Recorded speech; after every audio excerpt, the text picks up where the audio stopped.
우리에게 친숙한 단어 중에 꿈이라는 단어가 있습니다. 이 꿈이라는 단어는 두 가지 의미가 있는데요. 하나는 우리가 잠자는 동안 두뇌 활동에 의해서 보이는 영상 또는 소리, 이것을 꿈이라고 부릅니다. 그리고 지난밤 좋은 꿈 꾸셨는지요? 이럴 때 쓰는 그 꿈이 바로 첫 번째 의미입니다. 두 번째 의미는요, 내가 되고 싶은 어떤 희망이나 이상, 내가 성취하고 싶은 그것을 우리가 꿈이라고 부릅니다. 내가 미래에 하고 싶은 것, 되고 싶은 것, 성취하고 싶은 것. 그래서 어린 아이들이 듣는 단골 질문 중에 최다 빈도의 질문 중에 하나가 뭐냐면요, 너는 꿈이 뭐니? 뭐 이런 겁니다. 여러분 어려서 정말 많이 그 곤욕스러운 질문을 견디시면서 사셨을 텐데요. 긍정적으로는 그런데요, 부정적으로는 뉘앙스가 좀 이렇습니다. 너 커서 뭐 될래? 뭐 이런 겁니다. 긍정적이든 부정적이든 어떤 뉘앙스든지 간에 우리는 어려서부터 지금도 어떤 꿈을 가지고 살고 있습니다. 그 꿈을 품고 그 꿈대로 되었으면 하는 소망 속에 살아갑니다. 근데 문득 이런 생각을 좀 해봤습니다. 내가 어려서 꾸었던 그 꿈대로 지금 내 삶이 이루어지고 있을까? 저도 어려서부터 꾸었던 꿈이 있는데 지금 그대로 이루어지는 것은 아닌 것 같습니다. 여러분은 어떠세요? 지금 나의 삶이 어릴 적 꿈꾸었던 여러분의 꿈과 똑같습니까? 또 이런 질문도 해봅니다. 내가 지금 꾸는 그 꿈은 나의 미래에 반드시 이루어질 거라 내가 기대하고 믿어도 좋을까? 물론 꿈 나름 아니겠습니까? 오늘 내가 점심을 먹는 꿈을 꾼다. 이런 늘 익사이팅하죠. 그 꿈을 꼭 반드시 이루리라. 점심 맛있게 먹으면 됩니다만, 아니면 허황된 꿈을 우리가 꾼다면 사실 이루기가 어렵지 않겠습니까? 이 성경에는요, 이 두 가지 꿈의 의미, 자다가 꾸는 꿈, 그리고 내가 되고 싶은 꿈, 미래에 일어날 그 꿈, 그것이 합쳐져서 정말 자다가 꾸었던 그 꿈이 나의 꿈이 되고 그것이 정말 성취되었던 한 사람이 나옵니다. 그래서 그 꿈을 붙잡고 살았고 그 꿈을 결국은 이루어낸 한 사람입니다. 바로 요셉이죠. 요셉은 사실 많은 신앙인들의 원업이 아닙니까? 고통이 있어도 고난이 있어도 자기가 꾸었던 그 꿈, 그리고 붙잡는 그 꿈을 가지고 열심히 살다 보면 하나님께서 정말 이 애굽 총리와 같은 좋은 결과로 나의 삶을 인도해 주실 것이다. 그런 삶을 바라보면서 나도 저렇게 되고 싶다. 우리의 워너비가 되는 경우가 참 많이 있습니다.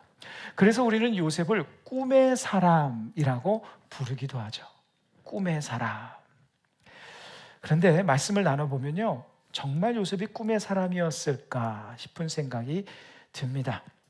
여러분 혹시 여러분 중에 나도 요셉처럼 꿈을 꾸고 꿈을 붙잡고 기도하고 내가 꿈을 품고 그 꿈을 향해서 열심히 살다 보면 정말 그렇게 될 거야 라고 믿으시는 분이 있으실까요? 우리가 꿈을 품고 기도하고 노력하면 반드시 그렇게 되느냐는 말씀을 드리는 겁니다. 결론부터 말씀드리면 거의 그렇게 되지 않습니다. 여러분이 요셉처럼 애굽 총리, 예를 들면 우리가 한 나라의 어떤 총리라든지 100명이 나는 대통령이 될 거야, 이런 꿈을 가지고, 거대한 꿈을 가지고 열심히 기도하고 노력하면 다 대통령이 되나요? 다 안 될 확률이 훨씬 높지 않습니까? 오늘 요셉의 이야기는요, 내가 꿈을 품고 기도하고 노력하고 애쓰면 그 꿈처럼 된다, 이런 이야기가 아닙니다. 그건 세상에서 많이 이야기하죠. 그렇게 될 수도 있고 안 될 수도 있는 것입니다. 사실 요셉의 이야기를 통해서 더 나눠야 될 아주 중요한 이야기는 지금부터입니다. 그럼 요셉의 이야기를 통해서 우리가 들어야 될 하나님의 말씀이 무엇인지 함께 나누기 원합니다. 파란만장했던 그 요셉의 생애, 신앙생활을 몇 년, 수년 이상 하신 분들은 그의 생애에 대해서 아실 것입니다. 그의 생애를 딱 두 절로 요약한 것이 바로 오늘 본문의 첫 두 절입니다. 사도행전 7장 9절과 10절입니다. 여러 조상이 요셉을 시기하여 애굽에 팔았더니 하나님이 그와 함께 계셔 그 모든 환난에서 건져내사 애굽 왕 바로 앞에서 은총과 지혜를 주시며 바로가 그를 애굽과 자기 온 집의 통치자로 세웠느니라. 요셉에게는 10명의 이복 형들이 있었습니다. 요셉의 아버지 야곱은요 4명의 아내들이 있었습니다. 2명의 처와 2명의 첩으로 알고 있죠. 종들로 알고 있죠. 그로부터 12명의 아들을 낳았고 요셉 위에는 10명의 형이 있었고 요셉 바로 아래에 베냐민이라는 친동생이 있었습니다. 형제인데도 친동생이 구분하니까 조금 이상하긴 하네요. 그런데 요셉은 이 이복 형들로부터 미움을 받았다고 합니다. 그래서 애굽으로 팔려가서 무려 13년간 종살이와 옥살이를 하게 됩니다. 그러나 하나님이 그와 함께 하셔서 그 모든 고난에서 그를 건져내셨고 끝내는 애굽 총리로 하나님께서 그를 세우셨다, 이렇게 말씀을 하죠. 근데 이런 질문이 여러분 생기지 않을 수 없지 않습니까?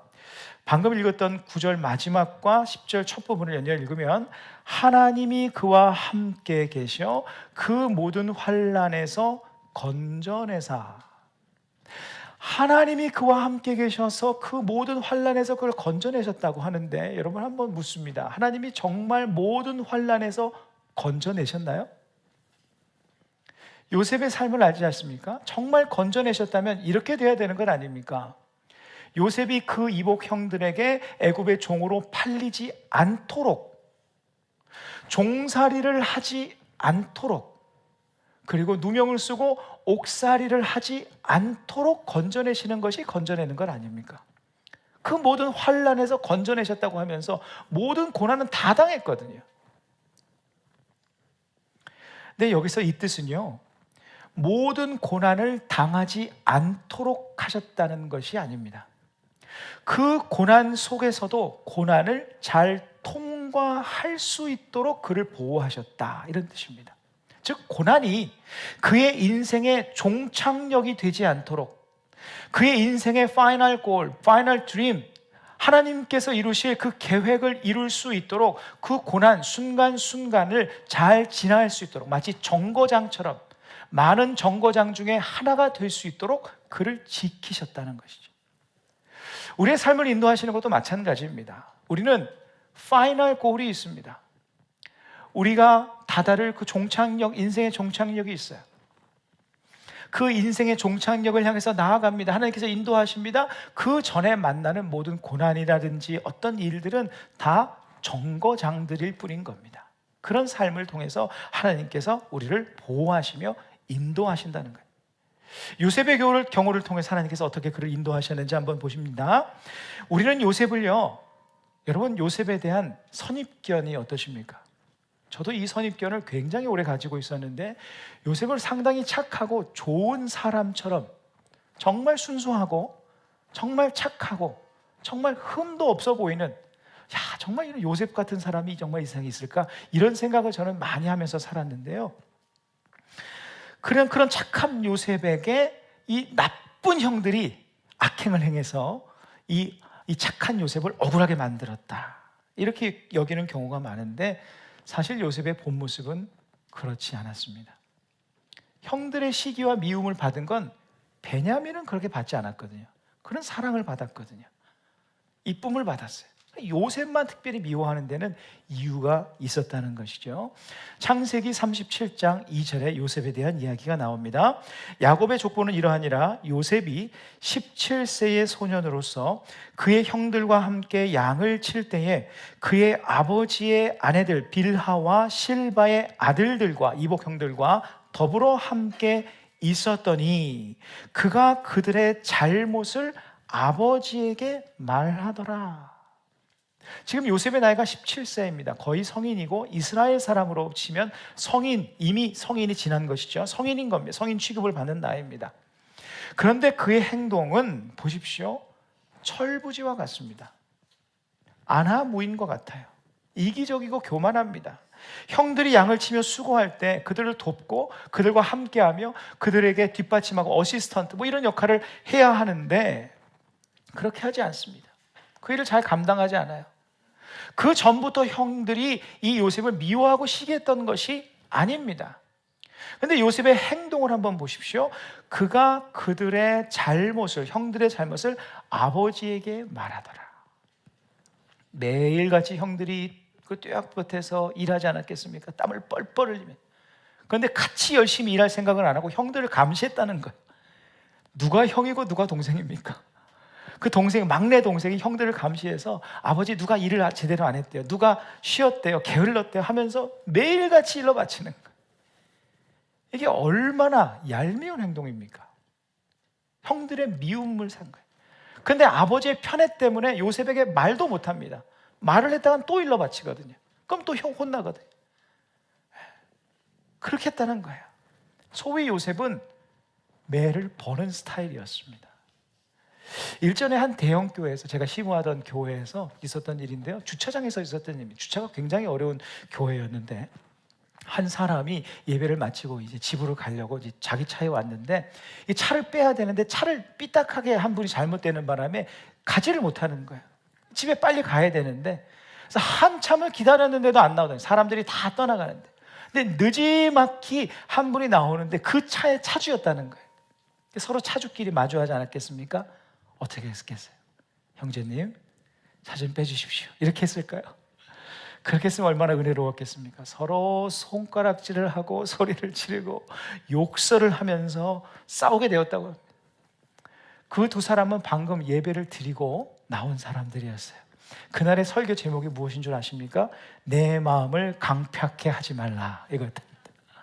하나님의 말씀을 듣고 가장 거룩한 시간에 가장 거룩한 하나님께 예배를 드렸는데 그들의 모습은 전혀 거룩하지 않은 모습이었습니다. 무늬만 신앙인, 하나님께 예배한다고 하면서 입술과 행동은 전혀 그렇지 않았다. 입술로만 하나님을 경배하고 사랑한다고 하는 무늬만 신앙인의 모습, 요셉의 모습과 다를 바가 없습니다. 여기에 더해서 요셉은 그 불에다가 석유를 붓는, 기름을 붓는 그러한 속을 뒤집는 말을 하게 됩니다. 그것이 바로 꿈 이야기예요. 꿈 이야기의 배경이 이렇습니다. 정말 하나님의 그 꿈을, 하나님께서 주신 그 꿈을 받고 하나님 앞에 무릎 꿇고 하나님을 경배하고 두렵고 떨림으로, 이게 아닙니다. 그 꿈 이야기를 한 배경을 한번 보십시오. 창세기 37장 6절, 방금 읽었던 37장의 뒷부분입니다. 6절. 요셉이 그들에게 이르되 청하건대 내가 꾼 꿈을 들으시오. 여기서 청하건대는 뭐냐면요, 계속해서 반복적으로 간청했다는 거예요. 원어의 그 표현을 살리면 어떤 거냐면, 제발 내가 하는 말을 내가 정말 자랑하고 싶어서 뽐내고 싶은데 이 안달난 마음을 표현했다는 거예요. 청했다. 근데 그 다음 절 보면 7절에 보면 그 앞에 어떤 말씀이, 어떤 그 한글로는 번역이 되어 있지 않은 그 히브리어 원어로 어떤 표현이 있냐면 behold, behold, behold. 이게 3번이나 적혀 있습니다. 보세요, 보세요, 보세요. 집중해요, 보세요. 무슨 일이야, 무슨 일이야 했다는 거예요. 그때 했던 말이 바로 자기 꿈 얘기입니다. 7절 보면 우리가 밭에서 곡식 단을 묶더니 내 단은 일어서고 당신들의 단은 내 단을 둘러서서 절하더이다. 이런 거.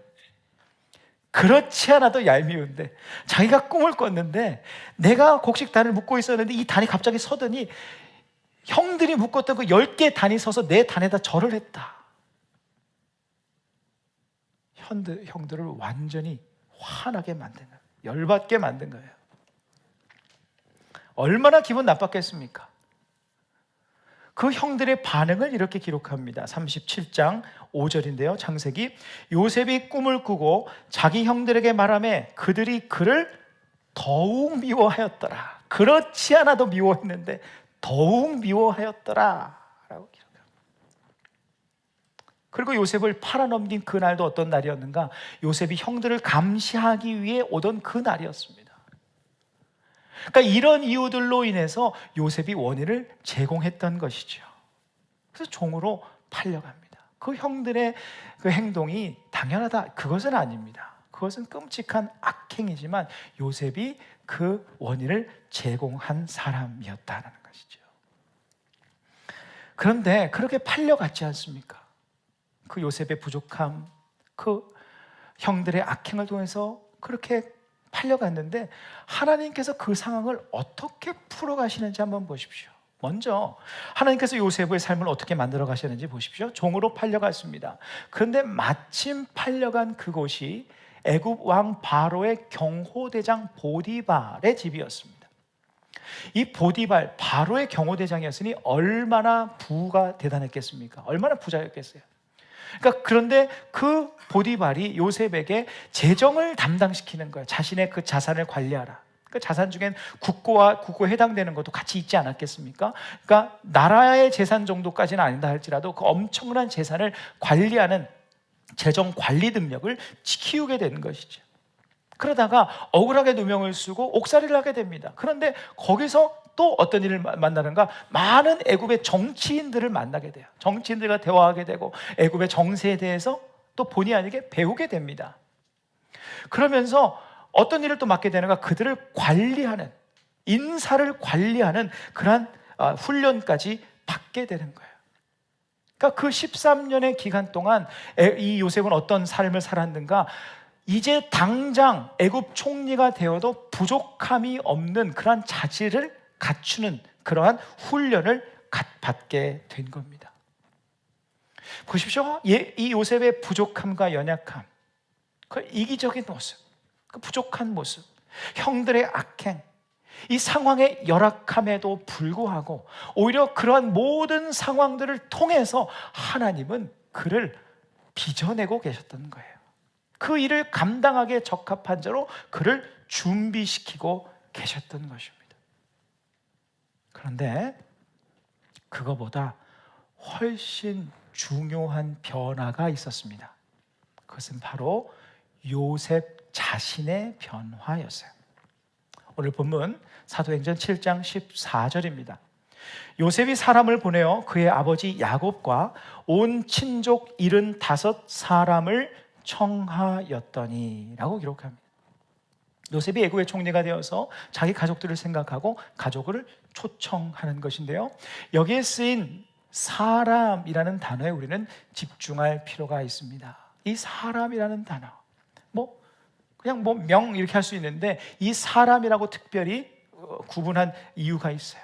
한글 성경에는 사실 구분하기 어려운데 원어를 보면 이 사람이라는 단어는 본래 안드로포스 또는 아네르라는 단어로 보통 쓰입니다. 대부분 그렇게 쓰여요, 일반적으로. 그런데 보통 사람으로 해석되지 않는 단어가 여기에 딱 쓰여게 되었는데 그 단어가 바로 푸시쾌라는 단어입니다. 특별히 의도적으로, 특별히 어떤 의미를 가지고 쓰였다는 거예요. 이 푸시케라는 단어는 영혼, 생명 이런 단어입니다. 영혼, 생명 단어. 이게 뭐냐면 요셉의 마음속에 자신의 가족들을 그냥 의무적으로 난 가족이니까 난 가족을 챙긴다 이렇게 초청한 것이 아니라는 거예요. 자신을 통해 구원해야 할 소중한 영혼들, 소중한 생명들을 초청했다는 뜻입니다. 이전에 철부지처럼 자기만 아는 이기주의적이고 교만하며 아나무니였던 요셉이 아닌 이타적이고 겸손하고 인내하며 하나님의 은혜로 남들을 섬기는 자로, 하나님의 마음을 품은 하나님 닮은 자로 그가 바뀌어 있었다는 거예요. 그 고난, 13년의 고난을 통해 가장 많이 바뀌게 된 것은 요셉 자신이었다는 겁니다. 한번 생각해 보십시오. 요셉이 그 13년의 그 어마어마한 고통의 시간, 고난의 시간을 겪지 않았더라면, 요셉이 만약에 그냥 고이고이 아버지 밑에서 편애를 받으며 살다가 갑자기 애굽 총리가 되었더라면 어떤 일이 일어났겠습니까? 여전히 교만하고 더 이기적이고 자기를 시기하며 질투하며 미워했던 형들에 대해서 이를 갈고 복수하는 사람이 되었을 것입니다. 그 시간은 하나님께서 그를 하나님의 마음을 품은 자, 하나님의 은혜를 아는 자로 빚으시는 시간이었어요. 잘 보십시오. 요셉이 자신이 꾸었던 꿈을 품고 열심히 기도했다, 열심히 노력했다, 이런 부분이 성경에 있던가요? 하나도 없습니다. 한 번도 없습니다.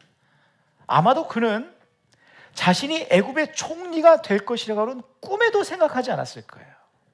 이런 내가 지금 종살이를 하고 있는데, 내가 지금 옥살이를 하고 있는데, 오히려 이런 생각을 했을 겁니다. 내가 일전에 꿨던 그 꿈은 무엇이란 말인가? 나를 그렇게 흥분시켰던 그 꿈은 도대체 가짜란 말인가? 자신의 꿈이 처절하게 무너지는 시간이 아마 13년이 아니었을까? 이런 식으로 하다가 어떻게 그 꿈을 내가 이루는 자가 된다면, 나 이렇게 살다가 그냥 죽는 것 아닌가? 이런 꿈이 무너지는 시간을 가졌을 거라는 거예요. 하지만 그 요셉의 꿈이 무너지는 그 순간에 하나님의 꿈은 여전히 진행되고 있었다는 거예요. 이게 중요합니다. 요셉을 향한 하나님의 꿈이 이루어진 거예요. 요셉 자신의 처지와 가진 능력으로는 전혀 상상도 할 수 없었던 일이 일어났습니다. 아무런 의미도 찾을 수 없었다는, 정말 무의미한 그 13년과 같은 시간을 보낸 줄 알았더니 어느덧 하나님께서 나에게 이런 능력도 키우게 하시고 이런 재능도 키우게 하셔서 애굽 총리로서의 어떤 자질을 갖추게 준비시켜주시고, 그 무의미했던 시간 통해서 하나님만을 바라보며 하나님의 은혜를 더 바라보며 때마다 시간마다 함께 하시고 나를 건져주시는 그 하나님, 나와 동행하시며 이것이 내 인생의 종착역이 아니라 정거장인 것으로 나를 인도하시는 그 하나님의 은혜를 생각하며 하나님의 마음을 품고 하나님의 은혜를 마음에 담고 있는 사람으로 변화되어 있었다는 거예요. 여러분, 사람의 꿈은 무너질 수 있습니다. 제가 예전에 꿨던 꿈들도 많이 무너졌어요. 사람의 꿈은 허황될 수 있습니다. 그러나 하나님께서 우리를 향해 꾸시는 그 하나님의 꿈, 우리 한 명 한 명의 인생을 향한 하나님의 꿈은 한 번도 허황되거나 결코 무너지는 법이 없습니다. 이건 무슨 뜻이냐면, 지금 우리가 어디에 있든지, 무엇을 하든지, 무슨 일을 만나든지, 어디에서 일을 하든지, 어디에서 공부를 하든지 그 모든 순간순간은 하나님께서 내 삶에 이루실 그 꿈을 향하여 준비되고 있는 순간이라는 거예요.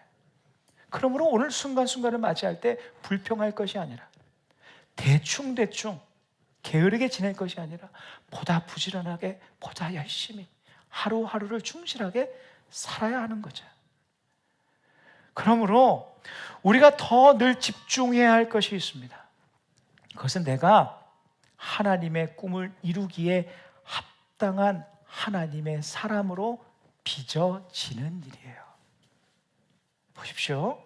큰 일을 이루는 능력을 갖추는 것, 나의 삶의 길을 여는 것, 여건을 만들고 상황과 환경을 조성하는 것, 이건 다 하나님께서 하실 것입니다.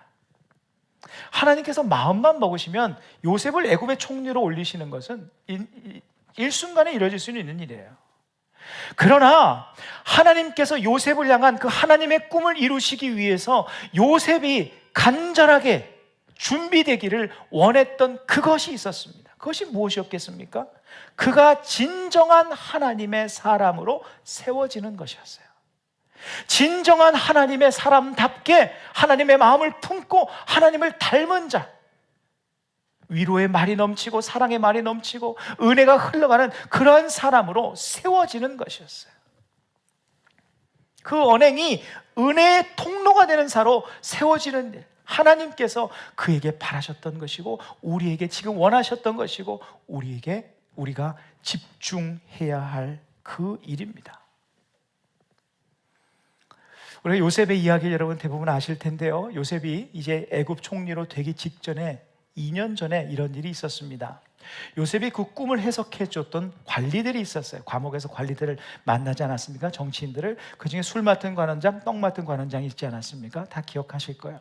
그 중에 떡 맡은 관원장의 꿈을 해석하여 주게 되고 그 일을 시작으로 해서 요셉이 이제 은혜를 베푼 것이잖아요. 그 일을 시작으로 해서 바로에게 이제 복직되는 그러한 귀한 일들이 일어납니다. 그런데 요셉이 바로 부탁을 하지 않습니까? 이 술 맡은 관원장에게 복직되거든 나를 기억해달라. 이건 뭐냐면 바로에게 천거를 해달라는 거예요. 나를 좀 나도 좀 이렇게 이 누명을 벗고 나를 좀 회복시켜달라, 이런 것이었는데 그가 잊어버립니다.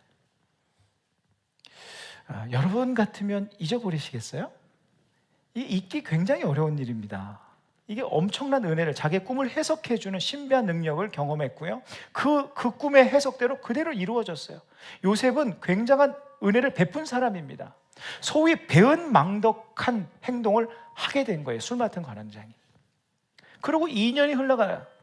요셉에게는 또 다시 무의미한 2년, 잊혀지는 그 2년간의 기록을 기록하지 않습니다. 잊혀지는 그 2년의 시간을 보내게 돼요. 사실 술 맡은 관원장이 복직된 그 2년 전이 요셉이 회복되기에 아주 적절한 타이밍 아닙니까? 꿈을 해석해 주었는데 이렇게 해서 또 바로가 꿈을 꿨더니 딱딱딱딱 맞으면 얼마나 좋은 타이밍입니까? 근데 희한하게 술 맡은 관원장이 잊어버려요. 저는 이것을요, 하나님께서 잊게 만드셨다고 생각합니다. 저는 그 잃어버린 2년의 시간을 이렇게 생각해요. 아직 요셉이 진정한 하나님의 사람으로 빚어지는데 2년의 시간이 더 남아있지 않았었을까? 왜냐하면 충분했거든요. 자질도 다 되었고 관리 능력도, 인사 관리 능력도 다 준비되었어요. 그런데 아직 하나님 보시기에 그 높은 자리에 올라가서도 끝까지 하나님을 바라보고 그 마음속에 남아있던 증오와 그 모든 마음들, 그 아픈 마음들도 다 하나님 앞에 쏟아놓고 회복하는 시간이 아직 그에게 남아있지 않았을까? 그가 하나님의 온전한 사람답게 빚어지기까지 하나님께서 기다리신 시간이 그 2년이 아니었을까? 하나님의 관심은 요셉이 애굽의 총리 되는 것보다 그가 진정한 하나님의 사람으로 빚어지는 데에 있었던 것임을 우리는 기억해야 됩니다. 어쩌면 이를 위해서 요셉을 그 13년간의 고난 가운데 하나님께서 보내셨는지 몰라요. 우리가 잘 아는 다윗 왕이 그 10년 동안 사울 왕에게 쫓김을 받는 그 고난의 시간 동안 빚어지지 않았습니까? 이 다윗 왕과 다른 후대 왕들의 큰 차이가 무엇인 줄 아십니까? 다윗 왕은 왕이 되기 전에 그런 고난의 시간을 통해서 오직 하나님만을 바라보고 또 하나님만을 하나님이 아니면 자신은 살 수 없는 그 사람으로 빚어지는 시간을 경험했다는 거예요. 그래서 끝까지 하나님만을 바라보는 그러한 성군이 되었다는 것 아닙니까? 우리의 삶도 마찬가지입니다. 하나님께서 우리를 통해 어떤 일을 이루시려면 지금 당장 못 하실까요? 하실 수 있습니다. 하나님께서 마련하시고 여시면 언제든지 열리는 거예요. 그러나 하나님은 우리가 먼저 하나님의 사람답게, 우리가 어떤 위치에 갔다 하시다, 하나님께서 나를 높이신다고 할지라도 그 높은 자리에 갔을 때 나를 나타내고 남을 무시하는 그런 사람이 아니라, 이기적이고 교만한 사람이 아니라 하나님의 은혜로 섬기고 하나님의 은혜를 흘려보내는 존귀한 하나님의 백성다운, 저 사람을 보면 하나님의 사람을 보는 것 같다, 저 사람을 보면 예수 그리스도를 보는 것 같다, 그런 사람으로 먼저 빚어지기를 원한다. 그것이 우리가 집중해야 될 삶입니다. 사랑하는 성도 여러분, 우리를 향한 하나님의 꿈은 지금도 진행형입니다. 내 인생을 향한 하나님의 꿈은 결코 무너지지도 않고 실패하지도 않을 거예요. 나의 꿈, 나의 계획 무너질 수 있습니다. 하지만 나를 향한 하나님의 꿈은 언제나 진행형임을 잊지 마십시오. 한번 생각해 보십시오. 요셉이 자기가 애굽 총리가 되는 꿈을 꾸고 노력한다고 했던들 하나님의 도움 없이 가능했을까요? 전혀 불가능했을 것입니다. 요셉은 그저 하나님께서 이끄시는 대로 그냥 수동적으로 따라갔던 것뿐입니다. 팔리면 팔리는 대로, 누명을 쓰면 누명을 쓰는 대로 그냥 살아냈던 것뿐이에요. 그런데 결과적으로 그가 애굽 총리가 되어 있었어요. 우리의 삶도 마찬가지입니다. 하나님께 내 삶을 맡겨드리고 한 걸음씩 살다 보면 하나님께서 인도하신 그 자리로 우리는 인도받게 될 겁니다. 그에 필요한 지능, 그에 필요한 지혜, 능력, 여건, 재능 모두 하나님께서 주실 것입니다. 한국의 주님의 교회 담임 목사님, 1대 담임 목사님 아시니 후대 담임 목사님 중에 한 분이셨던 임영수 목사님의 나의 앞날이 주께 있나이다 라는 책 일부를 소개합니다. 이 목사님이 청년의 때에 피치 못할 사정에 의해서 그 청년의 때 정말 힘이 넘치고 에너지가 넘치는 그때의 2년을 허송세월하게 되었답니다. 휴학을 하게 된 거예요. 그러니까 다 자기 동기들은 먼저 공부하고 이제 진출하려고 준비 중인데 휴학을 하게 돼. 거기다가 또 군대까지 다녀와서 5년을 뒤처졌답니다. 다른 친구들보다 5년이나 뒤떨어졌던 것이 그분에게 트라우마 같은 것이에요. 나는 5년이나 뒤처진 인생이야. 초조함이 있고 고민이 있고 걱정이 있고. 그런데 어느 날 하나님께서 깨달음을 주시는데, 아, 내가 뒤처졌던 그 5년은 남들보다 앞서간 5년이었구나. 이런 깨달음을 주시더랍니다. 왜 그런가 했더니 오히려 그 시간이 하나님을 더욱 깊이 묵상하게 되고, 자기 친구들은 하나님을 모르고 세상 사람들처럼 세상의 그 욕망을 따라서, 명예심을 따라서, 성공을 따라서 경쟁심의 노예가 되어서 살고 있는데, 자기는 하나님을 바라보며 하나님의 인도하심을 따라가는, 그들은 열심히 살고 있지만 영적으로 뒤처진 자요. 나는 하나님의 인도하심을 따라서 힘있게 그 스텝을 따라 하나님의 타이밍을 따라가는 자로 이미 앞선 삶을 살고 있었다. 진정한 인생의 의미를 부여잡고 살 수 있는 계기가 되었다. 그 5년 때문에. 그래서 임 목사님이 하나님의 시간에 대해서 언급한 그 부분을 제가 잠시 읽어드리겠습니다. 하나님의 시간이 느리게 느껴지는 것은 우리가 성공, 출세, 명예를 향해 쉼없이 달려가기 때문입니다. 그러나 하나님은 우리의 욕심과 경쟁심대로 빨리 일을 처리하지 않으십니다. 하나님은 우리를 향한 뜻을 가지고 계십니다. 그리고 그 선한 뜻을 이루어 가십니다. 내 생애에서 5년이라는 사회적 공백 기간은 바로 그 하나님 뜻에 길들여지는 중요한 과정의 일부였습니다. 오직 하나님 안에서만 상실과 허무가 없습니다. 하나님께서 함께 하시는 우리의 삶에는요, 허무라는 건 없습니다. 허송세월이라는 건 없는 거예요.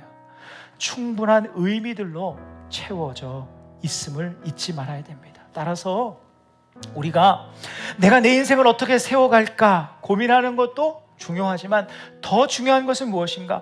내 인생을 정말 세우시는 분은 하나님이심을 믿고 하나님께서 세우실 그 내 인생에 걸맞는 하나님의 사람처럼 될 수 있기 위해서 나를 빚어가는 훈련입니다. 날마다 십자가 못 박히고, 날마다 나를 쳐서 복종시키고, 나는 날마다 죽노라. 나의 삶을 하나님 닮아가는 사람으로 이끌어가는 거예요. 내가 능력을 갖추고 재능을 갖추고 여건을 만들고 하는 것도 중요하지만 더 중요한 것은 무엇인가? 내가 어떻게 하나님의 마음을 품는 자가 될까? 내가 어떻게 하나님의 성품을 담는 자가 될까? 이것이 가장 우리의 처절한 씨름이요 고민이 되어야 한다는 것이죠. 요셉이 고난의 때에 하나님만 바라보지 않았겠습니까? 그 하나님만 바라볼 때 나를 돌보시는 하나님의 은혜를 경험하게 되고 은혜를 흘려보내는 사람이 되었듯이, 우리도 어떤 상황 속에서도 더 하나님을 바라보고, 내일 아침 더 하나님을 바라보고, 말씀을 통해 하나님을 바라보고, 더 기도하며 하나님을 예배하며 찬송하며 하나님을 닮아가는 그러한 은혜의 통로가 될 때, 하나님의 꿈에 걸맞는 사람으로 준비되어질 때 하나님께서 우리를 귀한 하나님의 은혜의 통로로 사용하실 줄로 믿습니다.